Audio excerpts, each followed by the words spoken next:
Welcome to యాయా Yashwin. This is Yashwin's mom. ఈరోజు యశ్విన్కి కలర్ ఫ్లాష్ కార్డ్స్ ఐడెంటిఫై చేయడం నేర్పిద్దాం. Last time fruits and vegetable video చేసినప్పుడు కొన్ని కార్డ్స్ మాత్రమే యశ్విన్ ఐడెంటిఫై చేశాడు.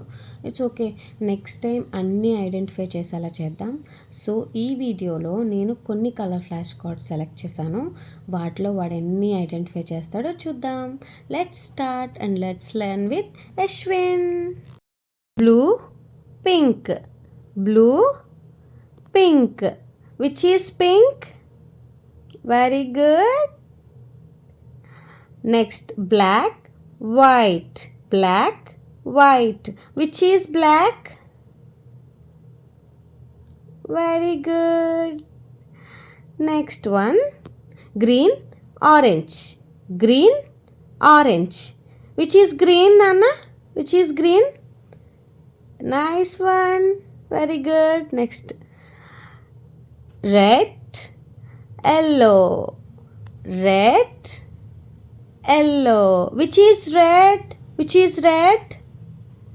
Very good. Very good. Nice one. Next. Black, white. Black, white. Black, white. Which is white? Very good. Finally task అయితే complete చేసేసాం. 5 cards పర్ఫెక్ట్గా identify చేశాడు, but 1 or 2 cards identify చేయలేకపోయాడు. That's perfectly okay for me. Yashwin ఇప్పుడిప్పుడే start చేస్తున్నాడు మనం మాట్లాడిన అర్థం చేసుకోవడం, actions, observations and all. It's amazing to see him growing and learning at his own pace, taking all the time he needs to understand things fully. Patience is key as we support and encourage his curious mind every step of the way. Thanks for watching. Bye bye.